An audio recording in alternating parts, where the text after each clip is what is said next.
You guys, this is Andy Sutton. You're listening to the Sheriff Podcast.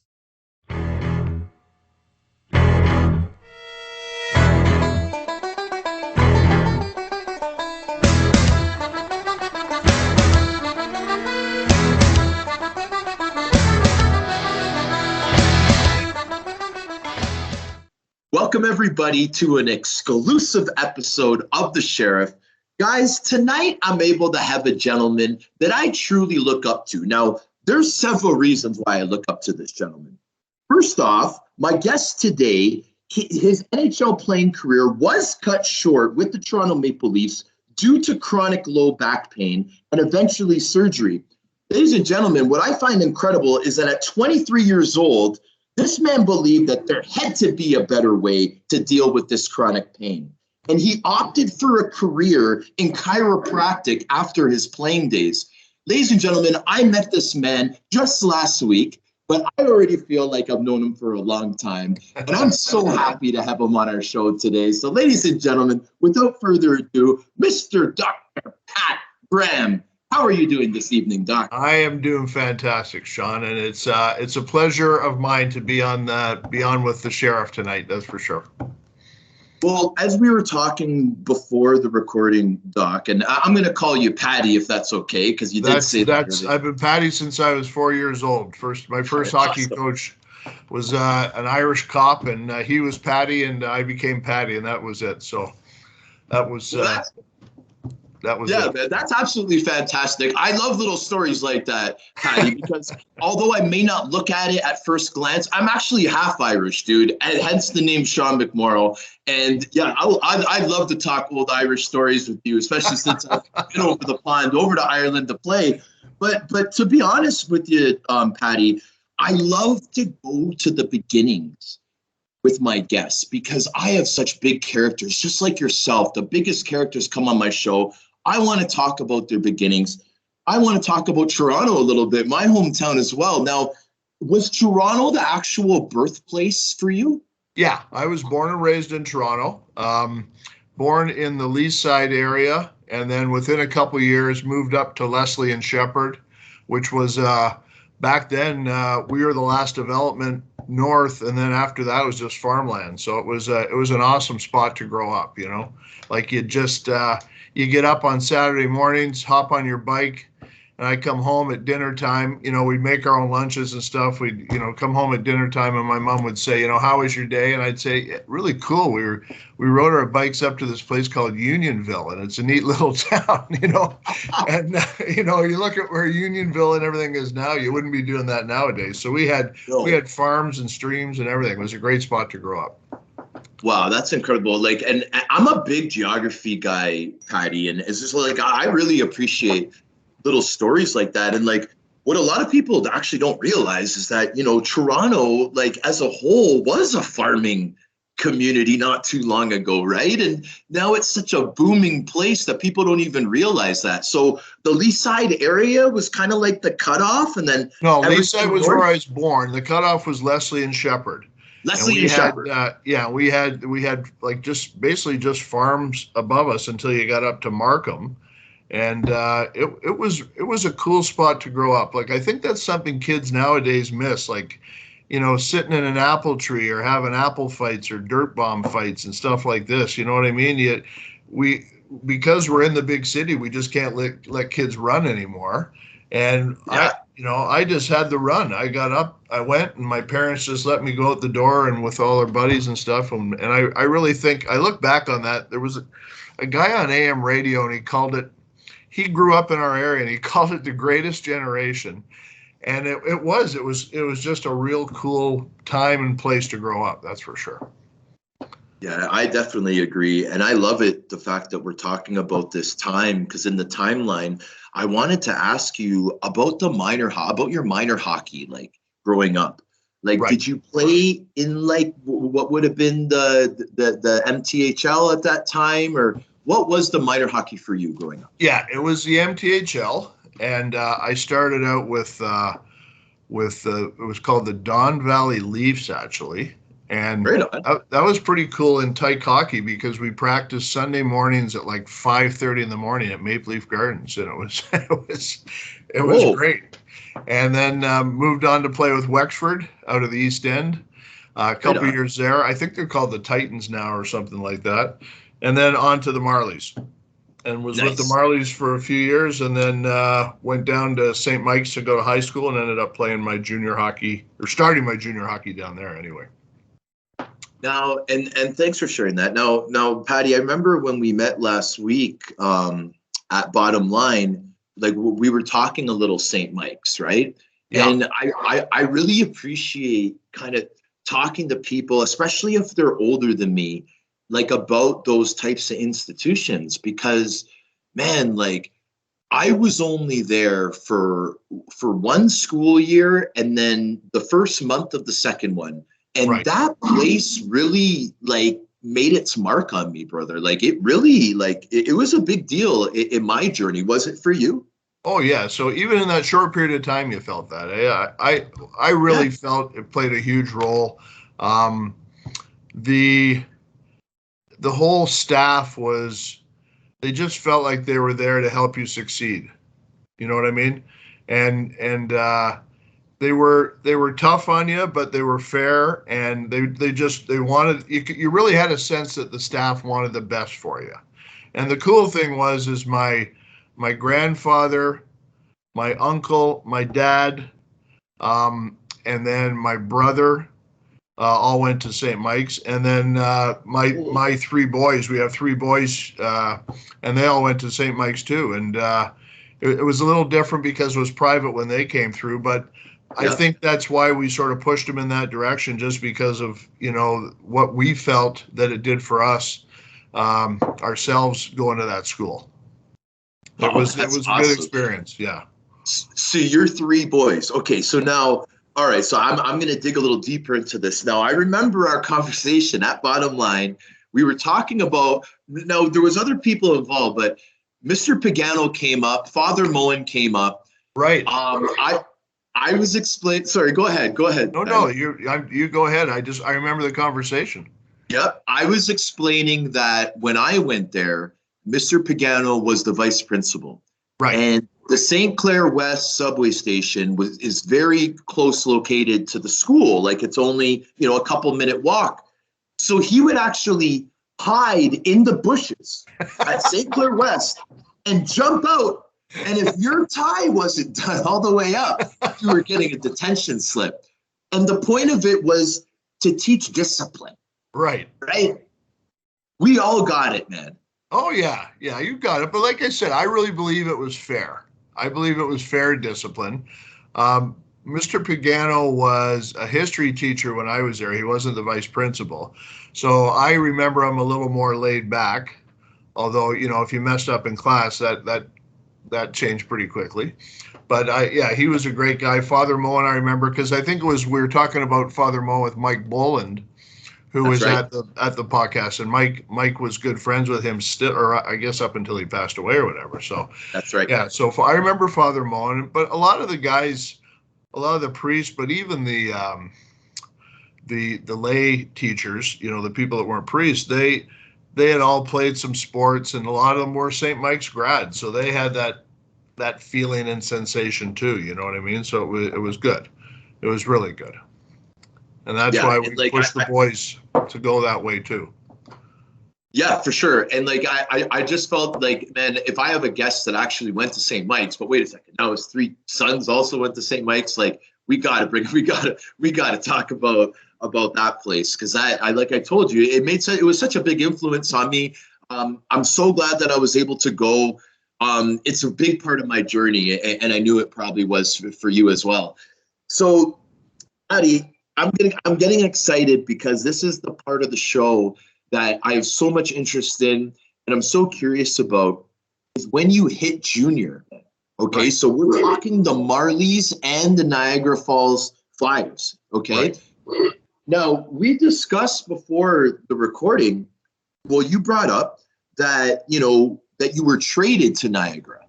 Now, when you got on the Marlboros, though, at that level, that must have been pretty cool to play so close to home. I mean, Niagara's not too far, but the Marlies, man, such a historic team. Yeah, and they're not around anymore, unfortunately. No. But it was, I mean, as a kid playing for the minor Marley organization, we used to have access to all the Marley games, for free. So we go down on Sunday afternoons, and back then the Gardens, would have 12 to 15,000 people to watch junior hockey. So it was very exciting, and it was. I was drafted as an underage. So I played 4 years of junior, and that was the year that Gretzky got picked third overall as opposed to first overall.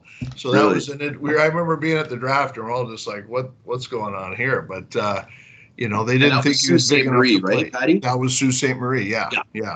And so I got to play the 4 years, but I think playing at home was certainly an advantage, and it was exciting, but it didn't have the same, getting away from home was just a fantastic experience. And then to be traded to Niagara Falls, the funny thing was we'd played on the Sunday, we played the Falls, and there was a guy who was a good buddy of mine growing up, Wayne Crawford, on Niagara Falls, and he wasn't getting a lot of ice time. And then I wasn't too happy with the ice time I was getting. I was playing, but I get tossed out of the game for 3 fights or whatever. So I'm up in the stands. Wayne Crawford's up in the stands because he's not playing. And so we're joking around. We said, we got to arrange a trade. I'll go to Niagara Falls and you can go to Toronto. We're laughing about it. And then that Thursday, I walk in, and Frank Bonello, who was the general manager of the Marlies at the time, he calls me in and says, "Hey, you've been traded to the Niagara Falls Flyers." And I said, "Okay, you got to tell me who I was traded for." And he says, "Wayne Crawford." So it worked out great. And then one of the guys, the first guy to greet me when I got to Niagara Falls, was one of the guys I fought with in the 3 fights. This guy Tommy Gibson, and Tommy was known as a boxer. He was a pretty good fighter. So I had one of my eyes was closed from Tommy, and he was the first one to come and meet me when I got to Niagara Falls. So. Now, isn't it interesting how that works though with hockey? Like, I find that guys that become the best of buds have usually had a combat in a previous game when they didn't play together, and like it's so cool how that works with our sport. Yeah. Now, brother, you had a couple really big names on this Niagara Falls team. One of them being Steve Larmer, who ended up having a very, very long and incredible NHL career. Right. But the other gentleman, Mr. Steve Ledzik, who in the past year and a bit has become so close to me and my brother-in-law, Danny Granger. Steve Jr., Ryan, Marianne, who we talked about before the recording, Dan Lancioni, all of them. Tell me what your connection to him from that point and what it's meant to you for your whole life. That was a really unique group we had, because on a regular basis we're all talking on not Twitter, what's it called? We're texting one another. We have a text group, and we're on a regular basis. We still keep in touch, and Ludsey, with all the stuff he's been doing and all the stuff he's been through, for crying out loud, it's really kept us all together. And I'll run into guys who, we've been texting and stuff. I might not have seen them for 3-4 years, but it's like I saw them yesterday. But getting to Niagara Falls was great. And I think I was, as we were talking about beforehand, so Ludsey was the center, Larms was the right wing, and there was this guy, Johnny Kirk, who was Ludsey's longtime, they grew up, their backyards abutted one another, right? So they grew up together, and they had a great year the year before, but Kirky had sort of, the wheels had sort of fallen off a little bit. And so I think they were just looking to shake things up, you know what I mean? So I get traded in, and sure enough, they take Kirky off the line and they put me on the left side. And the funny thing is, you were talking about guys who battle and stuff. So Kirky, he could have hated my guts for coming in and taking his spot, But right off the get-go, he and I hit it off, and we had just, and we, to this day, we see one another and we have little jokes amongst us and stuff, and a big hug and everything. And yeah, it's a real love fest with these guys. It's crazy. And then with Ludsey and Larms, basically, I just go into the corner, muck it up a little bit, get a puck to Ludsey. Ludsey would pass it over to Larms, and Larms had this incredible shot, and he'd throw it in the net. And all I had to do was just make sure that the referee realized who it was that got it out of the corner to Ludsey, just so I could get my assist in there or whatever. And they threw me a few apples every once in a while so I could throw it in the net too. So we had a great time. Yeah, I mean, you got to give yourself more credit than that, Patty, because I'm a stat guy, man. I'm looking at the stats right now. I mean, the first year you were there, you were over a point per game, 30 goal, man, 63 points in 59 games. Not too shabby coming to a new team. I was happy with that. A lot of that year I had some, well, it's funny, we're going to get into this later on, but I had some low back issues that year too. So okay. I was playing, but not playing at 100%. And yes. So that was a bit of an issue. And then really worked hard during the summer to get in phenomenal shape, because from that year that you're talking about, I got drafted to Pittsburgh again as an underage, which was kind of cool. And so I knew I was going to be going to camp, but I knew I was going to be coming back to junior too. Yes. So I was in great shape, really worked hard. And then that last year in Niagara Falls was an incredible year. And I just missed, I think I ended up with 98 or 99 points or something in 50 some odd games. But you almost had 100 points in 60 games, brother. Yeah. And I missed the 100-point thing because I was rooming with, you'd remember a guy named Paul Gillis, who played for Hartford in that. So I was rooming with Paul, and he'd separated his shoulder, and he goes out and I'm on the ice with him, and he gets in a fight when we got 3 games left in the season. We're up in Sudbury when this happens. And so he gets in a fight, and he's just getting pounded. So I jump in so I get suspended for 2 games. So I missed the last 2 games.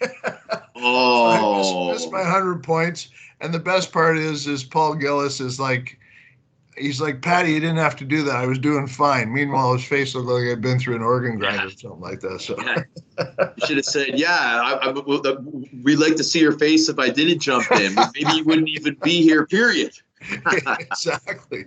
So that was a hell of a year. And Ludsey keeps saying we have some sort of record for points by a line over the course of a junior career or something like that. So it was a great experience, but playing with those 2 guys was a treat. It was, Ludsey, people don't realize, that knew Ludsey from the pro game, because he completely had to change his game. But he was a phenomenal offensively gifted hockey player. And he just had a great knack on how to move the puck. He could score goals as well too, but his ability to move the puck left and right, was terrific. And then he gets to pro, and he gets to Chicago, and they've got Dennis Savard and Tom Lysiak, 2 of the greatest centers at least in the top 50 centers that played the game, and they're on one team. And Ludsey's like, I got to change the way I play, and he became a defensive specialist. And he didn't mind dropping the mitts every once in a while too. So, and people didn't realize that he could do that, but I saw that one night in a bench clearing brawl in Oshawa. He fought this guy, Barry Tabagadung, who was one of the toughest guys in the league. And in the midst of the brawl, a bunch of us I ended up with a couple of guys sitting on me, and I'm on my back. So I can't do anything. I'm watching. And I'm like, oh, shit, Ludsey's going to get his ass kicked here, and I can't do anything about it. And holy cow, he gave it to Barry. And I think he surprised Barry, and Ludsey, was throwing with both hands and just doing everything he had to do. At one point, Ludsey's pants were down around his ankles. He's still throwing. And so I was like, wow, we were all pretty impressed with what he could do. And then when he got to pro, he didn't mind dropping the gloves, but he really became that defensive specialist. And I think that's why he became such a great coach when he got to Pro 2, is because he knew both ends of the game. He wasn't just an offensive guy. He could play it either way, and he could help the guys on either way there too. So and just to add to that point, like I've had a couple guys on the show that were coached by Ludsey, like Banksy, who we were talking about, Jason Payne, like a couple guys have, and just his presence of the two-tone dress shoes and the swag was enough to be a good coach. Yeah, he took Don Cherry and put it on steroids, man. He was something else. Yeah. Even in junior, he liked to light it up a little bit with the dress too. So. Oh yeah. Yeah, and like we're talking about, I mean, Ludsey, like 145, 150 point man. You know what I mean? You were pretty much cracking 100 points. I know Larmer was at the same totals as Ludsey. Like you guys were lighting the lamp, man. You guys were awesome. What was your billet situation like? Oh, I had that was probably the best thing about getting traded to Niagara Falls. I had a phenomenal billet situation. I was a little further away from the rink, but I had a family. He was the father was from Trinidad. The mother was English, like from England, and they were just hockey phenomenal. Like they just loved hockey, and they'd had people back in the 70s that they'd billeted, and they had 3 sons of their own too. One of the sons was still at home, and then another son, his marriage broke down. He ended up back at home, and they still billeted me. And then the next year, they billeted both Paul Gillis and myself. They took 2 of us in. They were just a phenomenal family. Wow! And they were all shift workers at a place called Ohio Brass. So they'd come home, and dinner was at like 5 o'clock every night. We wouldn't get home from practice till 7:30, 8 o'clock. But they had this hot plate sitting there with as much food as you could ever ask for, which was a great thing because you heard some of the stories from some of the other guys billeting with people. But this family they were the Gomes, and they were the Mr. and Mrs. Gomes are gone now, but they were just phenomenal people. And it was great for my mom and dad too, that they knew that I was looked after in that too. So that made it comfortable for them. Wow. Now my father's from Trinidad and Tobago. Oh yeah. Did you benefit from Trinidadian meals at that place? Did you get a taste of that or no? You know what? I did it every once in a while. I don't know if it was the Trinidad side or the Trinidadian side or the English side, but we would get, they introduced me to some curries, some stuff like that. Yeah, absolutely. Chicken, stuff that roti. I came from, the Irish meat and potatoes. And so I was like, I don't know if I'm going to like this. You know what I mean? And then all of a sudden I was like, this is awesome. Yeah, man. That's so cool. No, because there's only been one time in my life, Patty, that I've been to Trinidad. And I was only 13 years old. And man, I would just look forward to the dinners every evening because I was staying with like relatives that were pretty well off, and there was like a really good cooks, and man, now those West Indian Trinidadian meals are good, man. Yeah, so you absolutely. got a taste of that. Absolutely. You got a taste of that, Doc. Well, and I know, and then now it stays with me today because I don't mind my spicy stuff, and we'll go different places. I'll have some curry dinners and stuff like that. Absolutely. Yeah. And like, I don't know if you I mean, it's an interesting topic where we're at, but like Trinidad's like very unique, especially in the Caribbean. Like, they got the oil and all that stuff in that country. So they're they're not a third world country. They're actually a pretty thriving little island. It's a pretty cool culture. Yeah. And that area too, I think you had a lot of, like you had your, for the farming, your Africans coming in, during the slave time, but then you had Indians coming in, you had Portuguese, like you got a real, a whole bunch of people in there from different, and everyone seems to, get along. They just thrive. They get along great. Yeah. It's so cool that you just said that, because it literally is like a third and a third in that country. Oh, Like really?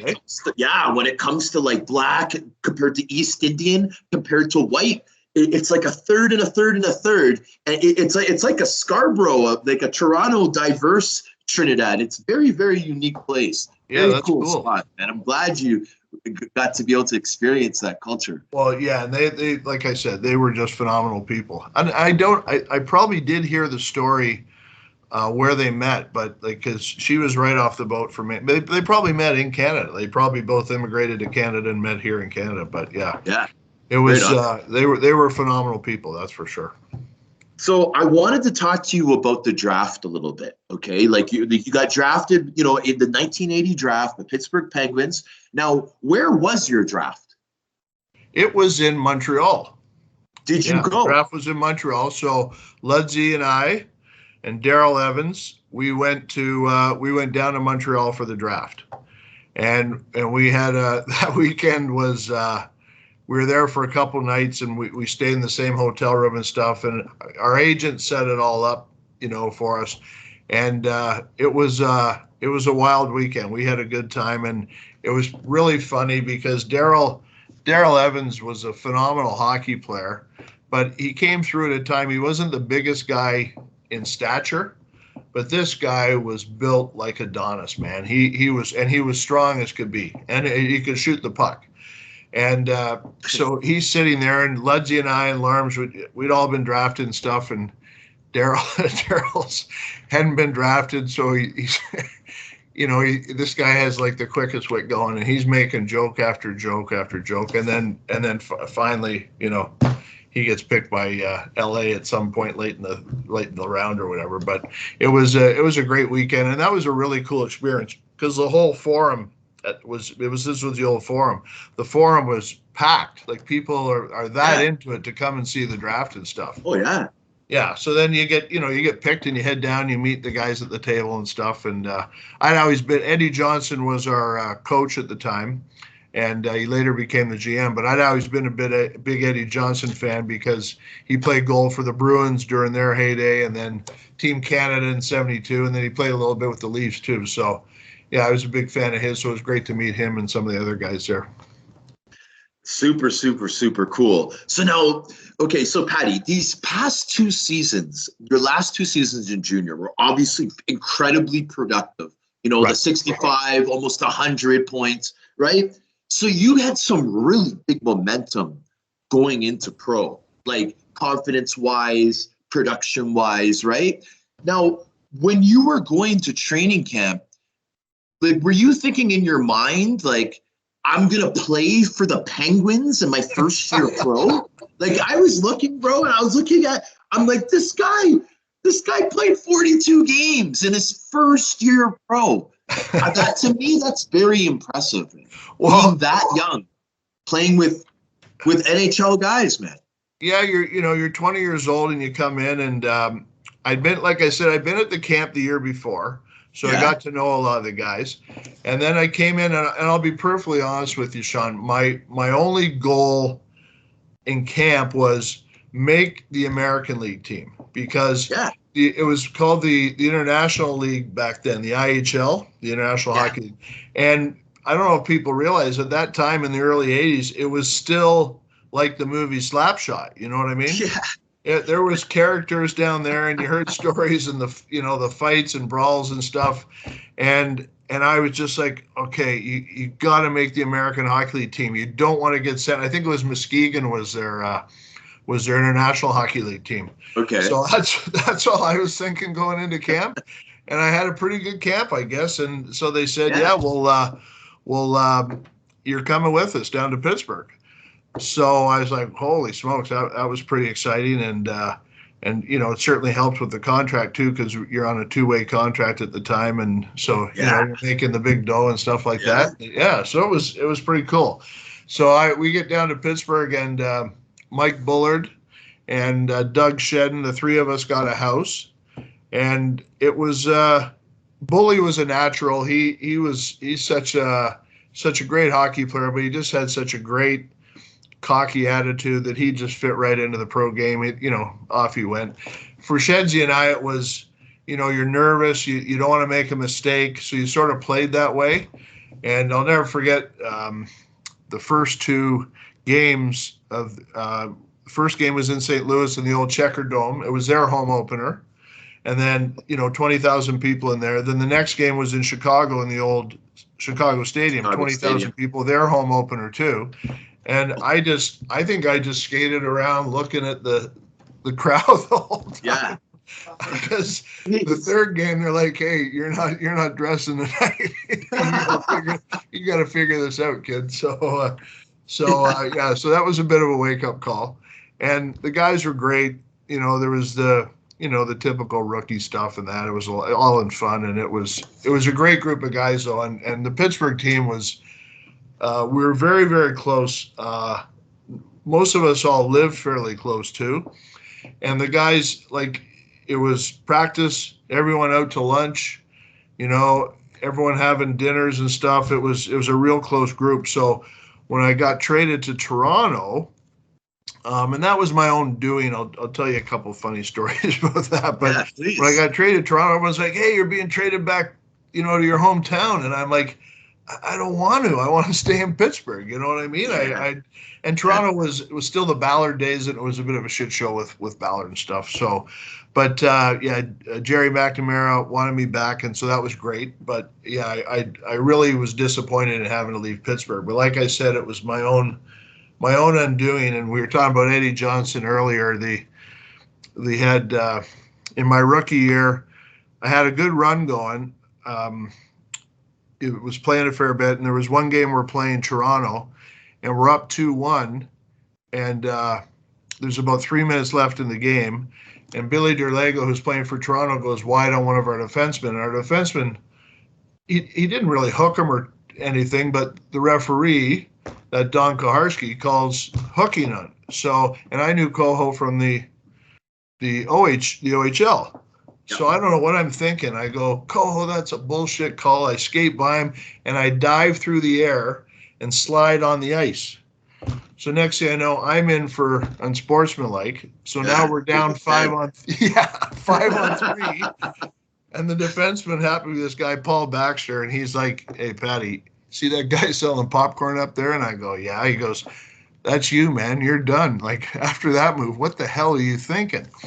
So we ended up killing the penalties off, and I made Eddie Johnson came in after the game, and he couldn't even speak. He was so mad he couldn't even speak to me. And then I made some comment in the press about I owe these guys that killed off the penalty dinner. So they waited till we got to Chicago, and then it was all the finest bottles of wine and everything else. So that was 4 G's or something like that for dinner that night. Yeah. Well, I want to add to the Pittsburgh thing a little bit, because I had the pleasure of having Randy Cunneyworth as my coach in pro in Rochester for 4 straight seasons. Okay. Right. He explained to me the pride behind that black and yellow, man. Yeah. He explained to me how that city is and how special of a sports town it is. Absolutely. And it doesn't matter if you're a Steeler, a Penguin, Baltimore Ravens. It doesn't matter who you are, man. Baltimore, Pittsburgh, a Steeler or a Penguin. It doesn't matter. It's so prideful to play there. So I hear you, man. I hear you. When they switched over from the, it was just when I happened to get there, they switched over from the old blue jerseys to the gold and black and white. Really? And that really gave you a sense, and that's when the organization really started to go too. That really gave you a sense that we've created something here, and we're part of the city now. You know what I mean? And that was really cool. So it was it was just a great city too. And speaking of Randy Cunneyworth, we played junior all the way up, and against one other in pro, and what a phenomenal hockey player. And was he a good coach? He was my favorite coach, man. Awesome. Yeah, I figured he would be. Oh yeah, unbelievable. Yeah, that's good. He's just to give you an update, like Cunny, and how incredible guy, little bit different, right? Great family man, but he's just a little bit different, right? And I'm sure you won't be surprised when I tell you this. He has now got to a time in his life where he's content to just be just him and his wife, and like he's living in like a remote area, like way up north. Because I Really? was trying to get him on the show, and I got along really well with Greg, his son, the goalie. Right. And Greg would come on the ice and always, do time. Like I was a fourth liner, right? So, the fifth, sixth, seventh defenseman, the fourth line, all the rookies, we're all doing extra work. Well, Cuddy would have his son come out if like Ryan Miller or one of those guys didn't want to stay out, and his son would come and we'd shoot on his son. And so I developed a friendship with his son because I was doing so much of that extra shooting. Right?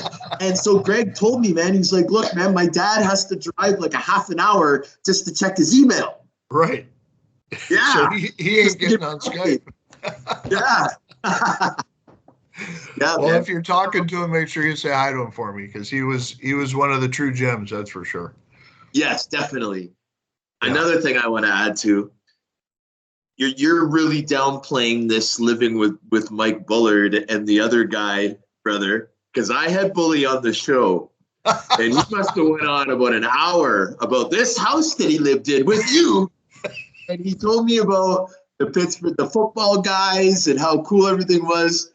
You had it made, my man, in Pittsburgh. Yeah, bro. we did. We had a great time. We were the boys, every time we came into practice that next day, the veterans, mostly the married guys, wanted to hear Yeah. how the three little pigs were doing the night before type thing, what type of stuff. So we had a lot of fun, and all of us would have friends down from the city at different times, and so we got to know friends of each of the guys and stuff too. So it was a real good group. It was a really good group. Yeah, a lot of fun. That's so awesome. So and I mean, like, obviously everyone plays for a team that they really like because the city's so awesome, whatever, and then we have to leave, right? So like I hear what you're saying about it not being the most motivating thing to go to the Toronto Maple Leafs at that time. I mean, right now, players would probably love to go. Their franchise is worth the most. They're a great team. You know what I mean? But there's different times for different things, and at that time. But like, there was still some pretty cool cats that you got to play with on that team, like guys like Borio Salming. Oh right? yeah, Borio was still there. Yeah, Rick Five.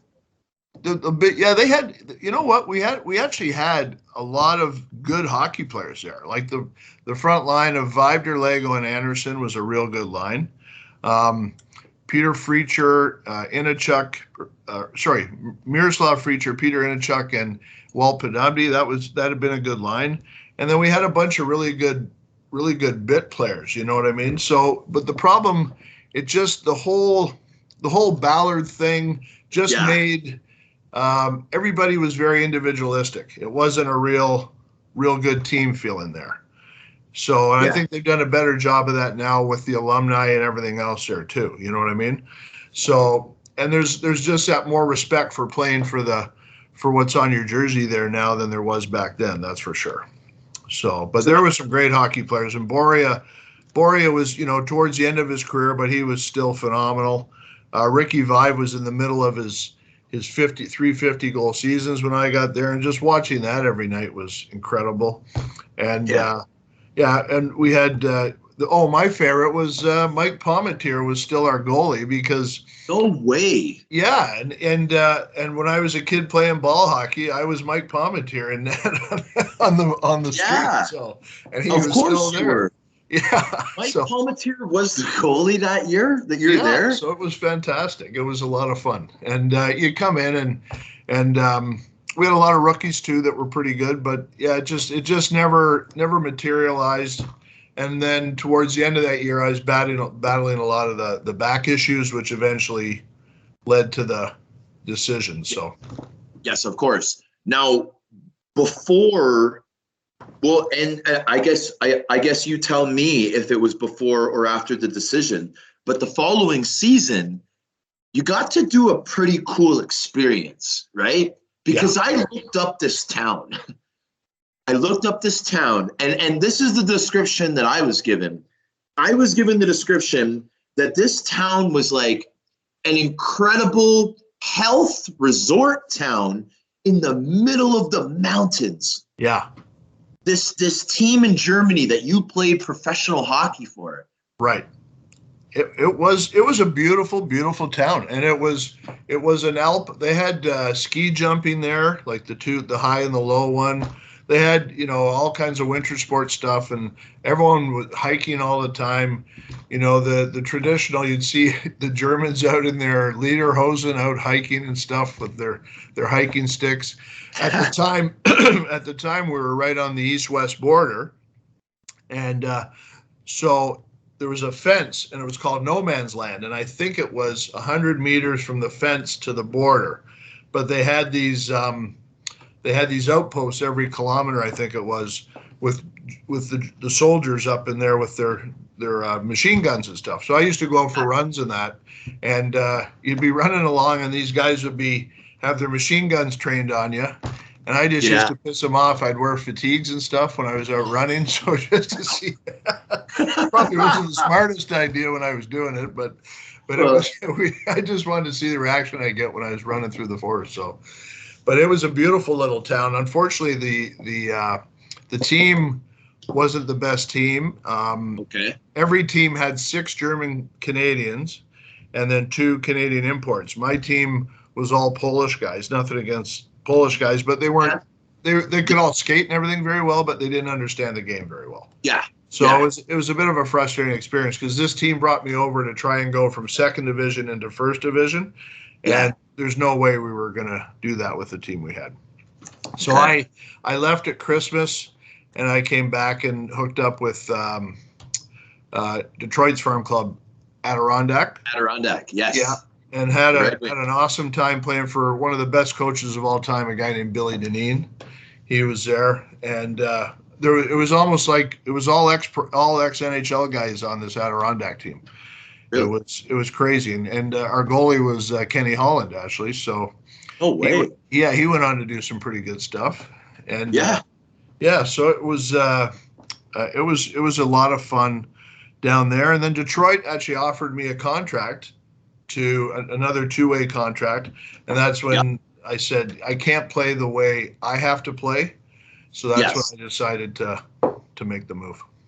Okay, so now and this is what makes this episode so important is just the fact that injuries and pain per se is a part of sport. It just depends on how we handle them and how we can manage it with how long we really play. Did you agree with that? I totally agree with that. And I will admit I got into some stuff, when I was playing. Back then, there wasn't the stuff around that there is now, like the Oxycontins and all that type of stuff. But I was probably drinking more than I should have. Just to manage, you come off a game and you were in pain. You just have a few extra beers, couple shots, and just to get a good night's sleep. You know what I mean? Yeah. And then, so that was something that was a bit of a concern. But you had to. What you have to realize when you're playing 80. Well, now it's I think back then it was 80 games a year. Now it's 82 games a year. Yes. Like you're going to be in pain. You know what I mean? Pain is just part of being a professional athlete. It's just that degree of pain. And as you said, the most important thing is how you manage that pain. So that's where a lot of the guys come the late 80s and stuff in the 90s ran into trouble with getting into stuff that, some of them are still paying for today type thing. Yeah. So you gotta, and that's where I got to a point where this isn't fun anymore. You know what I mean? It's not, I can't play like this. It's just not fun. And the way I had to play, I was a mucker. I wasn't a skilled guy. I had to go in the corners and bang it out. And every once in a while I had to drop them and stuff like that. And it wasn't fun anymore. And that's when I finally said, there's gotta be a better way dealing with this low back situation.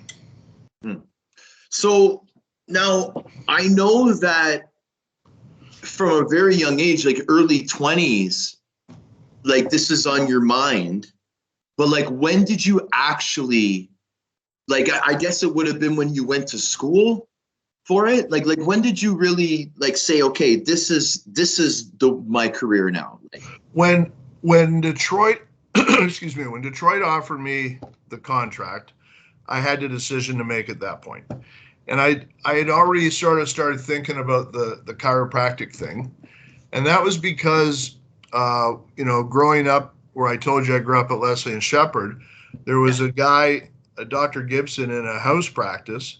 And my parents, for some reason, they were into the chiropractic. I don't know why back then. It was really weird. But if I had woke up with a stiff neck or I had any injury I had, okay, you're going to see Doc Gibson. You know what I mean? Yeah. Okay. So I always thought it was pretty cool. And when he was doing stuff with me, I always thought I could see that this had a real sports. There was some sports, connection there. Yeah. So when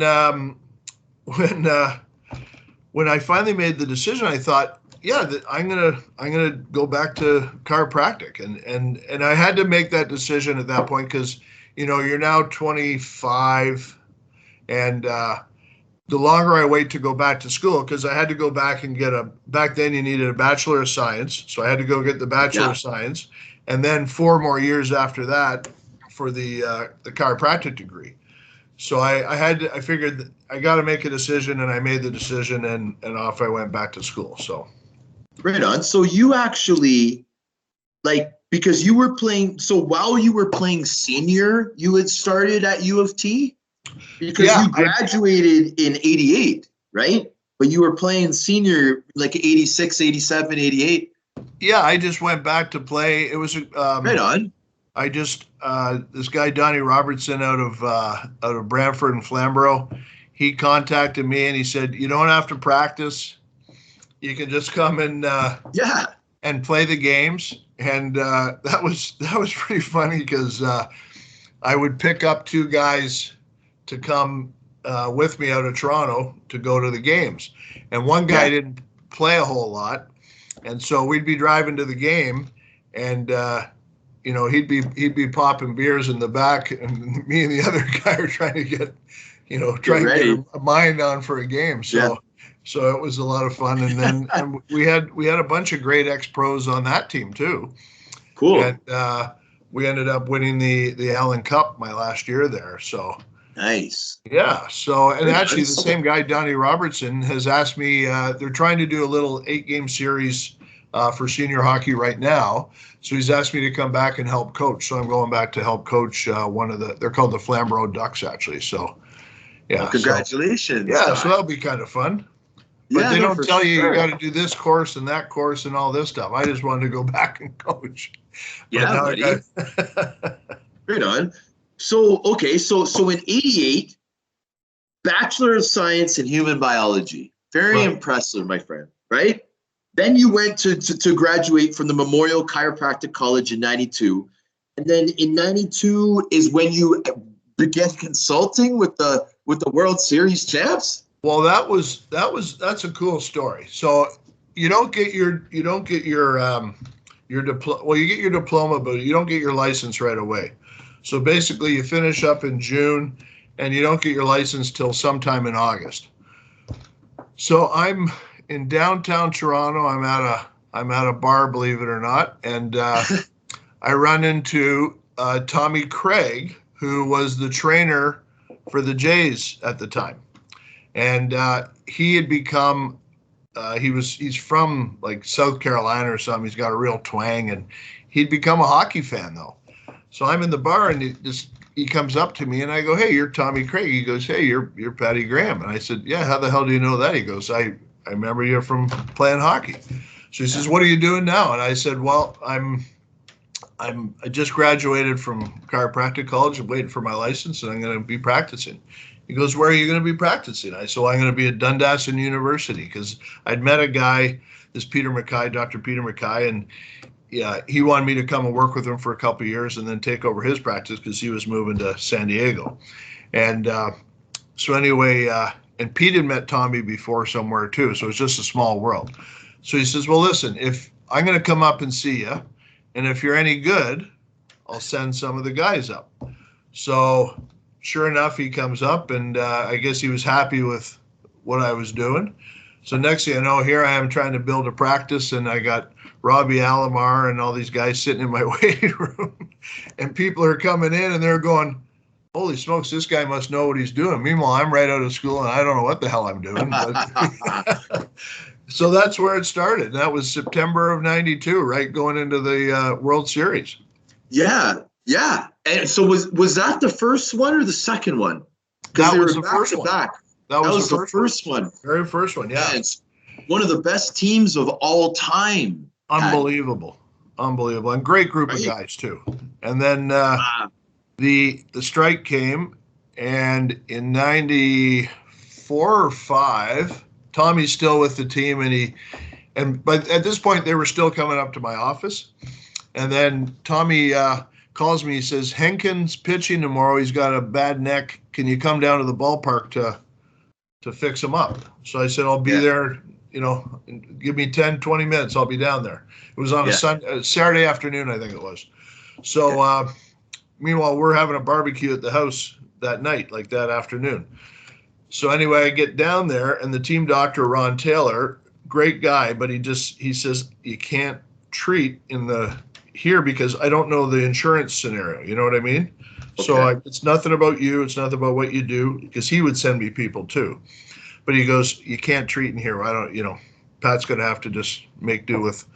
So I mentioned to Tommy, I said, listen, I've got a table at the house. After the game, if he wants to come up, I'm just in Etobicoke.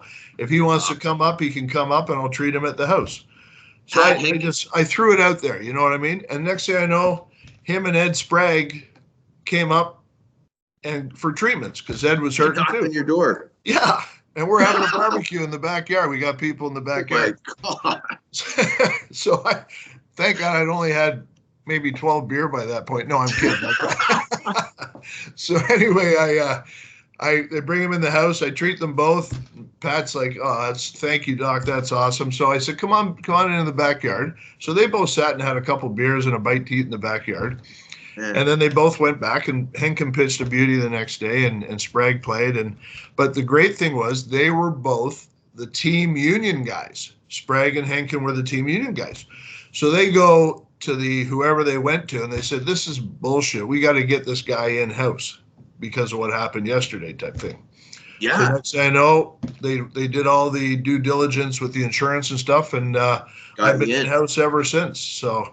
Wow. Yeah, so it's been a great run. This September will be 30 years working with the ball club, and hopefully there's a season this year, so I can. Yeah, that's right. There's a lockout right now.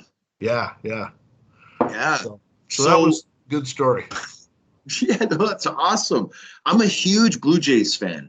Huge. I'm every sport, Patty, but like the Jays, man, I'm right in there. But I love that time, like when you started with them. I've been a fan ever since, even those years that have been very frustrating. So you're the team chiropractor. Yeah, I've been the official chiro for, like I said, it'll be 30 years come this September. We've had a couple other chiros come in, Dr. Mark Scapitici and Dr. Mike Prebeg, great guys, very good docs. They focus mostly on the acupuncture and the active release technique stuff, whereas my role was just only fitting, like I said, with the hockey. I was a bit, I was the plumber. My role was just doing the manipulation on the guys, and the guys really seem to appreciate what I do for them. So I've been, I've just been able to have the longevity there. So I've been blessed with that scenario for sure. Because we've had a bunch of different trainers come through, and I seem to still hang around. So it's been good. Yeah. Heck yeah, man. You're awesome. So, okay. So this is a huge deal, but I want to talk about Core Optimum Health Center Consulting. I want to talk about that. When was that started? So Core. Yeah. So I had my downtown practice. I had shoulder and wrist surgery at the same time. And they said with the shoulder, you might not be able to practice again. So I sold that practice. I was doing some consulting and stuff like that. And then I got the itch to get back into practice. And so I opened up the place out in Mississauga, and it's great because it's like a 10-15 minute drive from the house in Etobicoke. Great location because we've got all the different highways, so people come from Brampton, Oakville, West Toronto, and all over Mississauga. So it's been really good, and that's been 12 years now, I think, is how long we've been there.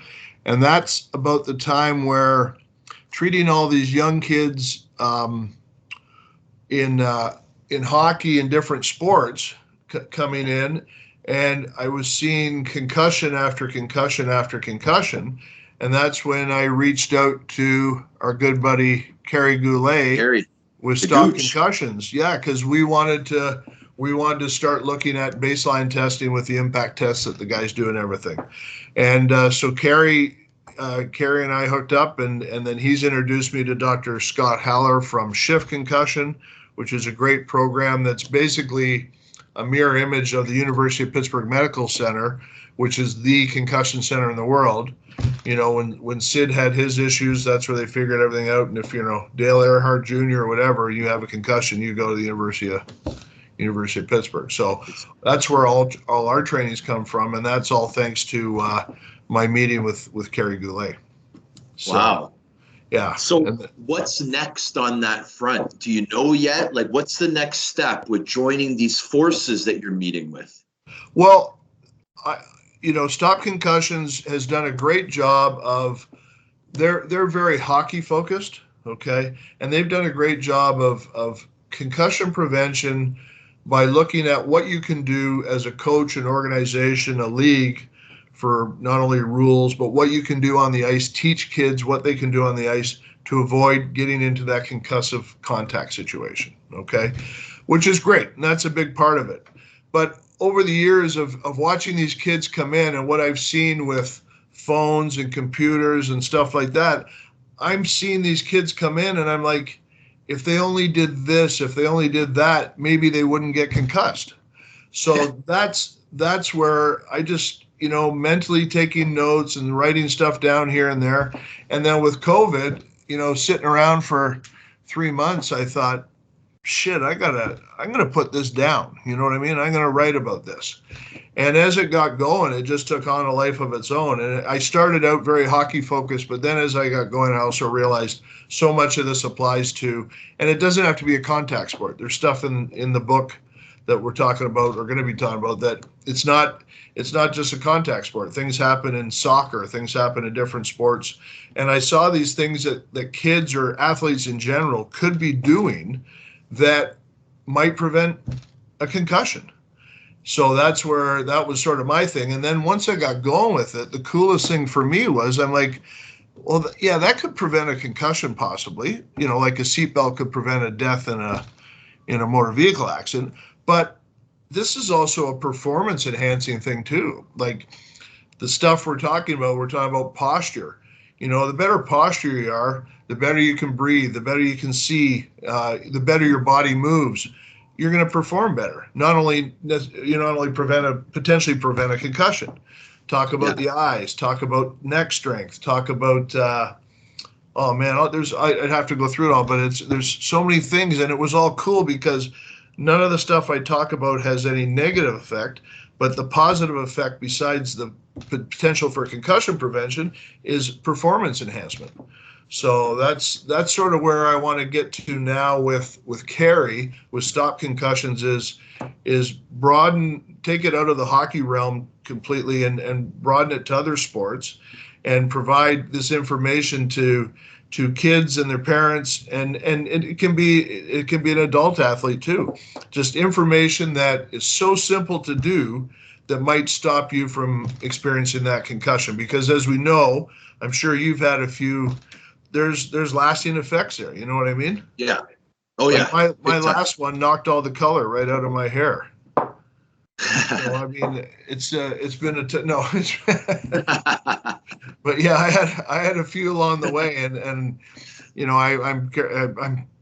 60 now, and I'm paying attention to what's my memory like and stuff like that. So, but we all know guys that have experienced way worse, long-term effects from it. So if you can avoid it, or prevent it, it'd be a great thing.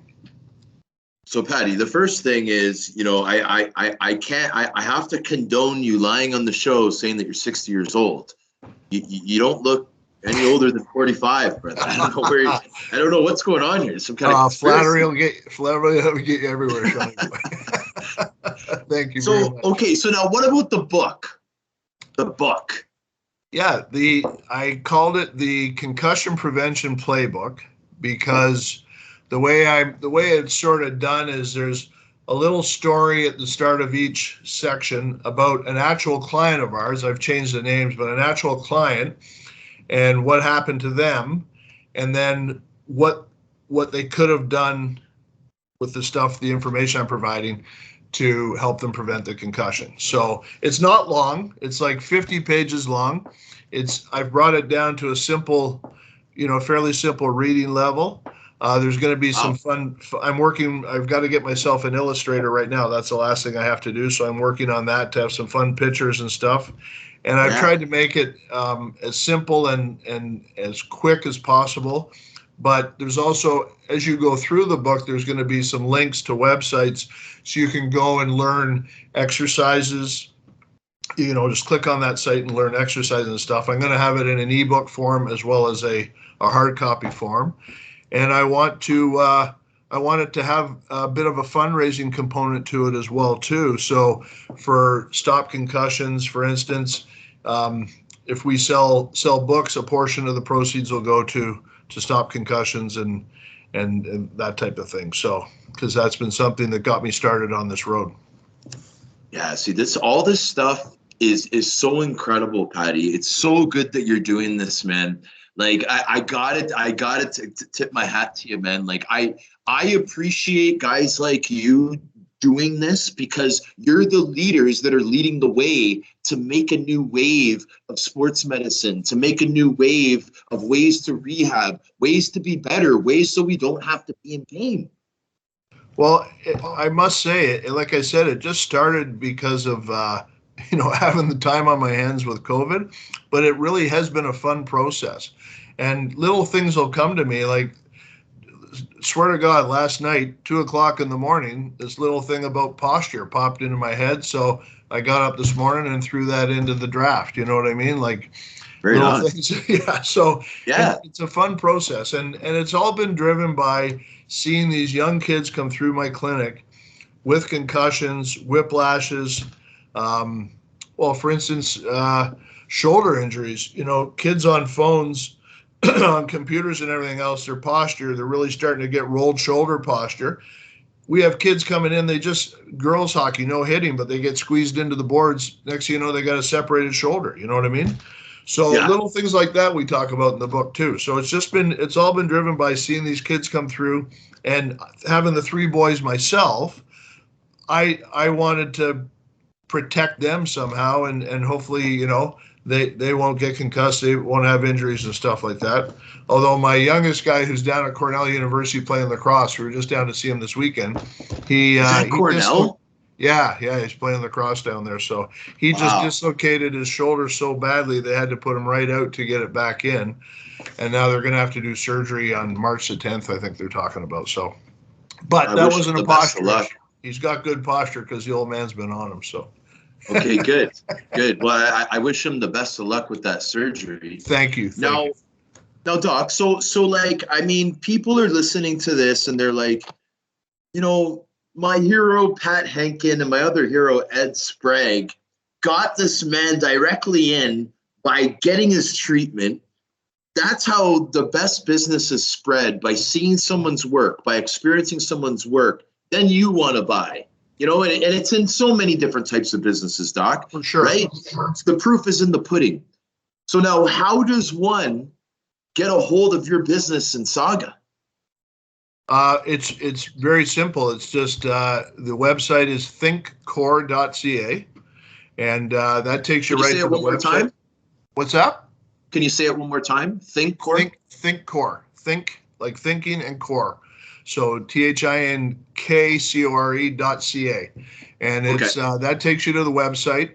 And then there's also, if there's a phone number on there, and people can call the clinic if even if they want to talk to me. I'd be happy to talk to them. Email us. There's email contact, and then if you want to book an appointment, there's a booking site called Jane that you can get on and book a site with that too. So right on, because I can't preach the importance of this type of therapy, Doc. Any team that has been close with the chiropractor. When I was in Rochester, we had Dr. Don Dudley. My girlfriend even worked for him under the table. And I had such a close connection with him because I appreciated it so much. It helped me so much, Doc. Especially if you're a physical player. When I was in Rockford, we had another guy. His first name was Sean. Can't remember the last name. Very, very good chiropractor as well, man. Right. He had a table right in our dressing room.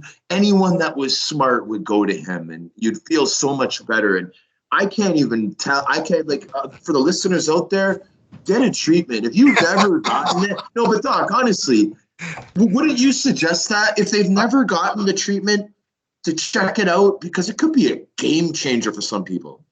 Just for life in general. Like, we put ourselves, even if you're not an athlete, you put yourself through a lot of stress just sitting around working and computers and stuff like that. The way we approach it is it's about maintenance. It's about prevention. And then when there is an injury, it works phenomenal for certain injuries as well, too. And actually, I should say almost any injury, because you want to get that underlying structure working properly, which allows the soft tissue to heal properly. And we work on all of that. Like at the clinic, there's 3 chiros, and we all have 3 physiotherapists as well, and 3 massage therapists. So we try and be a one-stop shop for everybody. And a couple of our chiros and massage therapists, they do acupuncture as well too.